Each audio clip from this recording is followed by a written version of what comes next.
This is Boadu TV. Truth and integrity.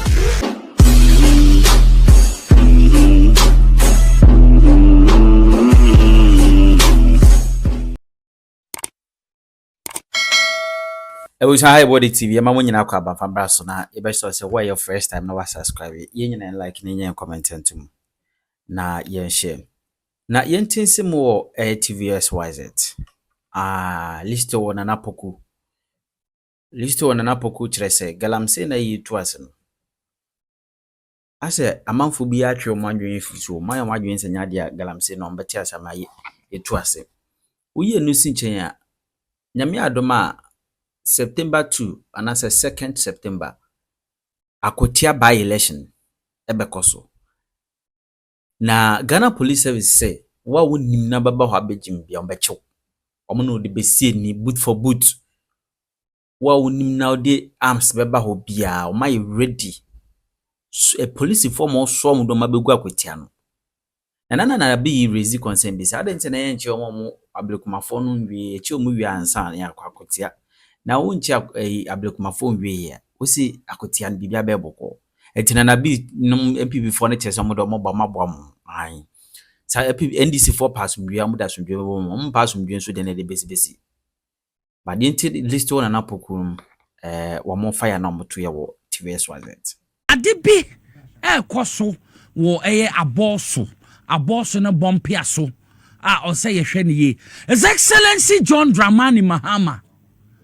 edi atudwa ase omba se sebewa illegal mining oban wa wonye ne ye wu say ye nsu ne de ye betu ase but almost omo small scale miners no ade a mo de mo license ye ba ma mo kwan mo ma ye adwuma enti na we no opese youth a eye omo area ho te se aboso bompia so ne ade ye be ma mo kwan ma mo so ma benefit wo eye asase agudi anyame de ama mo mokra mo wo eye aboso ne importem bompia so mu ne ade omo de ne de ye friend rock mining ye blast eye abo no na o ma ye nti enye nsuo asem but bibi kwaso wo ho eye cooperative mining a ye keka nkofo abom mo ma ye His Excellency John Dramani Mahama ye reset no wo kwatakwa eye aboso ne importem a aboso ne bompia so a aboso ne bompia so a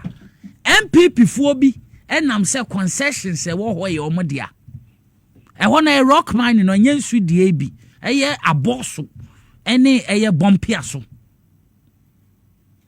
motumi de ta community mining de aye constituency chairman omo de aye constituency organizer secretary maya eche se eye community na benefit enso ko aboso wo ko eye bompia so a the same NPP fo ya omo ba atwam kwai epese omo de krata hihye wonwa so esane yire egi sa concession but His Excellency John Dramani Mahama oseden ose ye be cooperative mining enti ye nuanom omo aboso ye nuanom omo bompia so etumi a benefit maminti a Sofo Osman chairman Sofo Osman mitiaw wo ye ward chairman wo aboso NDC mitiaw cooperative omo beye na mu nyina mo atumi a benefit nuanom omo aboso wo ye friend say bompia so a benefit no ibi mo na mutichi MPP fo bi na mo say concession ye omodia